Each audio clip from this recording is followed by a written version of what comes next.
Hi friend, this is Banshekar and welcome to our channel. Wikipedia can't tell you these things in the stock market by Indrajit Shantaraj.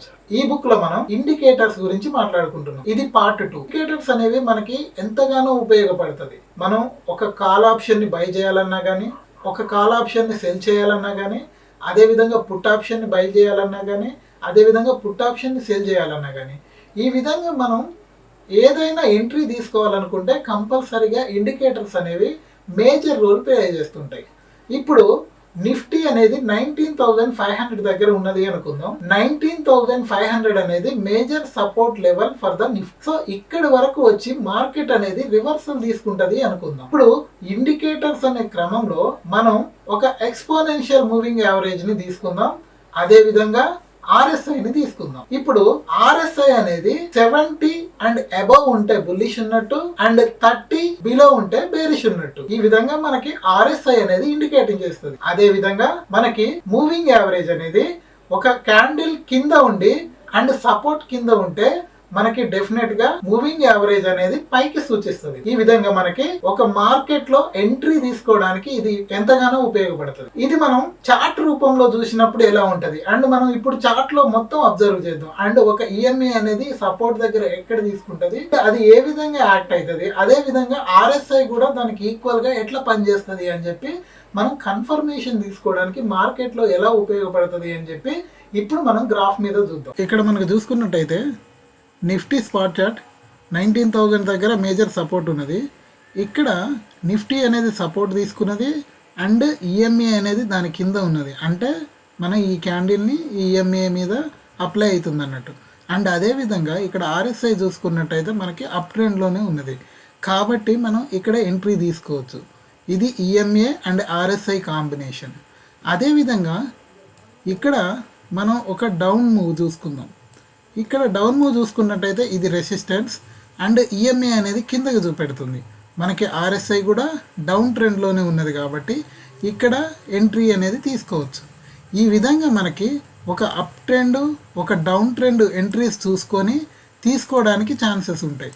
అదేవిధంగా మనం ఇక్కడ చూసుకున్నట్టయితే మనకి ఈ విధంగా EMA కింద అండ్ ఇక్కడ రెసిస్టెన్స్ ఉన్నది కాబట్టి దీన్ని బేస్ చేసుకొని మనకి ఎంట్రీ తీసుకోవచ్చు. ఈ విధంగా మనకి ఇండికేటర్లు అనేవి పనిచేస్తాయి.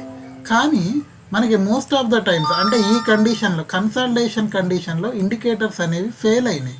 అండ్ ఇక్కడ మనం ఎంట్రీ తీసుకున్నట్టయితే చాలాసార్లు మన క్యాపిటల్లో ఎంతో కొంత స్టాప్ లాస్ హిట్ కావడానికి ఛాన్సెస్ ఉంటాయి. అందుకని చాలా జాగ్రత్తగా చూసి ట్రేడ్ చేసుకోవడం అనేది చాలా మంచి విషయం. ఈ విధంగా మనకి RSI అండ్ మూవింగ్ యావరేజ్ అనేది పైకి చూపించినప్పుడు కంపల్సరీగా మనం పైకి ఎంట్రీ తీసుకుంటాం. అదే విధంగా సెల్ సైడ్ చూపించినప్పుడు సెల్ ఎంట్రీ తీసుకుంటాం. ఇక్కడ ఇండికేటర్స్ పని చేస్తున్నాయా లేదా అండ్ పని చేస్తే ఎంత వరకు చేస్తున్నాయి, ఈ ఇండికేటర్లు కరెక్టా కాదా అనేది చెప్పడం నా ఉద్దేశం కాదు. కానీ ఇండికేటర్స్ ను ఉపయోగించి మనం ఎంత వరకు ట్రేడ్ చేయగలం. ఇప్పుడు నేను 19,500 అనే కాల్ ఆప్షన్ ని తీసుకున్నా అండ్ నా రిస్క్ రివార్డ్ వచ్చేసి 1:2 అనుకుందాం. ఇప్పుడు నేను 19,500 దగ్గర ఎంట్రీ అయినా. సో నేను మాక్సిమం సపోర్ట్ దగ్గర తీసుకున్నా కాబట్టి అది పైకి వెళ్ళడానికి ఛాన్సెస్ ఉంటాయి. ఇక్కడ 19,500 కిందకి క్లోజ్ అయిందంటే నేను తప్పకుండా పొజిషన్ని ఎగ్జిట్ చేయాలి. లేదు నాకు 2 ఇండికేటర్లు కన్ఫామ్ ఉన్నాయి అంటే EMA పైన ఉన్నది అండ్ RSI పైన ఉన్నది కాబట్టి నేను పొజిషన్ని హోల్డ్ చేయొచ్చు. అది ఎప్పటి వరకు, నేను తీసుకున్నది కాల్ పొజిషన్ కాబట్టి అది షార్ట్ పీరియడ్లోనే ఎగ్జిట్ చేయాల్సి ఉంటుంది. ఈ విధంగా మనం ప్లాన్ చేసుకున్నట్టయితే మనకి ఇండికేటర్స్ అనేవి బాగా ఉపయోగపడతాయి. కానీ ఇప్పుడు నేను చార్ట్లో ఎక్స్ప్లెయిన్ చేసినట్టుగా మనకి ఇండికేటర్స్ అనేవి ఫెయిల్ అవ్వడానికి ఛాన్సెస్ కూడా ఉన్నాయి. ఆ ఫెయిల్ అయ్యే కండిషన్స్ ఏందనేది చూసుకొని కూడా మనం జాగ్రత్తగా ట్రేడ్స్ తీసుకోవాల్సి ఉంటుంది. అందుకనే మార్కెట్ అనేది 100% రివార్డ్ ఇవ్వదు. రిస్క్ రివార్డ్ మేనేజ్ చేస్తూ మనం 100% రిజల్ట్ పొందడమే మన పని. ఇండికేటర్స్ ఎలా పనిచేస్తున్నాయని తెలుసుకుందాం. ఇప్పుడు ఇండికేటర్స్ ఎలా పనిచేస్తున్నాయని తెలుసుకున్నాం.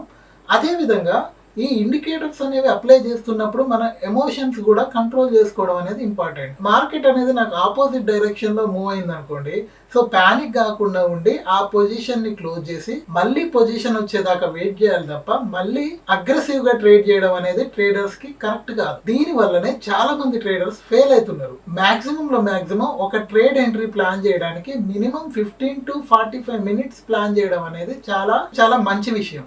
అలా కాకుండా అగ్రెసివ్ గా ఇప్పుడు ఎగ్జిట్ అయిన వెంటనే మళ్ళీ ఎంట్రీ తీసుకోవడం అనేది చాలా తప్పు. ఇలా తీసుకోవడం వల్ల చాలా మిస్టేక్స్ చేసి మనం ఆప్షన్స్ లో కోల్పోవడానికి ఉంటది.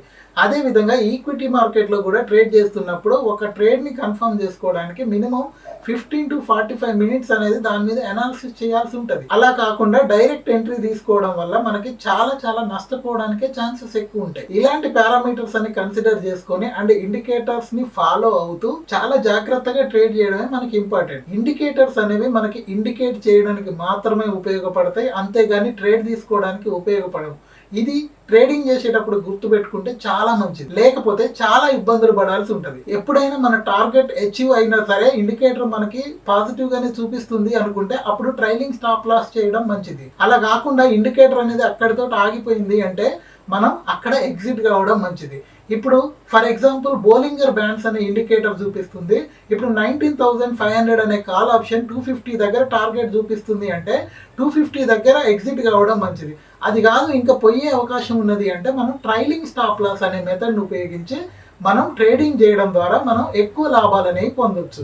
ఈ ట్రైలింగ్ స్టాప్ లాస్ లో మనకి 1:2, 1:3, 1:4 అప్ టు 1:5, 1:10 కూడా ఎక్స్పైరీ డేస్ లలో వస్తుంది. ఆ ఎక్స్పైరీ డేస్ లలో ఏదైతే ఎక్స్పైరీ డే ఉన్నదో ఆ రోజు మనం ట్రేడ్ చేయకుండా ఉండటమే చాలా మంచిది. అండ్ దానికి ప్రీమియమ్స్ చాలా కరిగిపోతుంటాయి కాబట్టి ప్రో ట్రేడర్స్ అయితే కనుక కంపల్సరీ ఎక్స్పైరీ డేస్ లోనే మంచి ప్రాఫిట్స్ అనేవి తీస్తుంటారు. అండ్ బిగినర్స్ ఎవరైతే ఉన్నారో ఎక్స్పైరీ డేస్ లోనే మాక్సిమం వాళ్ళ క్యాపిటల్ మొత్తం కొలాప్స్ అయ్యే అవకాశం కూడా ఉంటది. సో ఇది ఇండికేటర్స్ గురించి. ఇండికేటర్స్ అనేవి ఫెయిల్ అయినప్పుడు బాధపడాల్సిన అవసరం లేదు. సో ఇండికేటర్స్ ఇండికేట్ చేస్తుంటాయి కాబట్టి మనం ఇండికేటర్స్ ని ఇండికేషన్ లాగా ఉపయోగించాలి తప్ప ఎంట్రీ కోసం చూసుకోవచ్చు. సో ఇది నేను చెప్పే మేజర్ కండిషన్. సో ఇది గుర్తుపెట్టుకొని ట్రేడ్ చేస్తారని అయితే అనుకుంటున్నా. అండ్ ఈ వీడియో మీకు ఎంతో కొంత యూజ్ అయిందని అయితే అనుకుంటున్నా.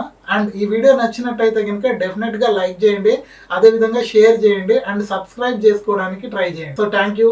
జై హింద్.